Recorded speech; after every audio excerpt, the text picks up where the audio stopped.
இந்த உலகம் நீங்க நினைக்கிற மாதிரி கிடையாது. இங்க உரிமை என்னன்னு தெரிஞ்சுக்கிறதுக்கே உரிமை கிடையாது.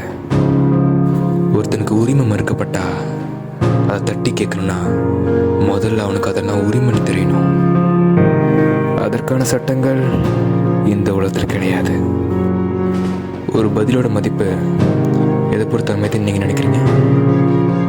ஒரு பதிலோட மதிப்புங்கிறது எத்தனை பேர் இந்த பதிலை சொல்றாங்க, எதை வச்சு சொல்றாங்க, எதுக்காக சொல்றாங்க அதை பொறுத்த அமைது. ஆனா இங்க அப்படியெல்லாம் கிடையாது.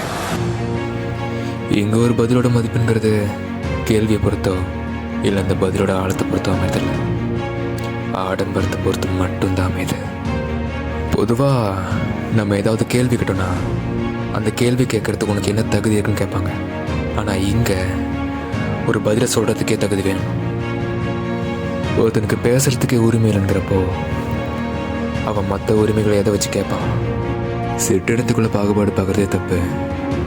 இதில் இனத்துக்குள்ளேயே நீங்கள் குடிக்கக்கூடாது, நீங்கள் படிக்கக்கூடாது, நீங்கள் உட்காரக்கூடாது, இப்படியெல்லாம் போகிற எல்லா இடத்துலையும் ஒடுக்கும்போது ஏதாவது ஒரு சட்டம் இருந்தால் நல்லா இருந்துக்குன்னு தோணுதில்ல? சிலருக்கு சட்டத்திலேருந்து சுதந்திரம் தேவைப்படுது, ஆனால் சிலருக்கு சுதந்திரத்துக்கே சட்டம் தான் தேவைப்படுது.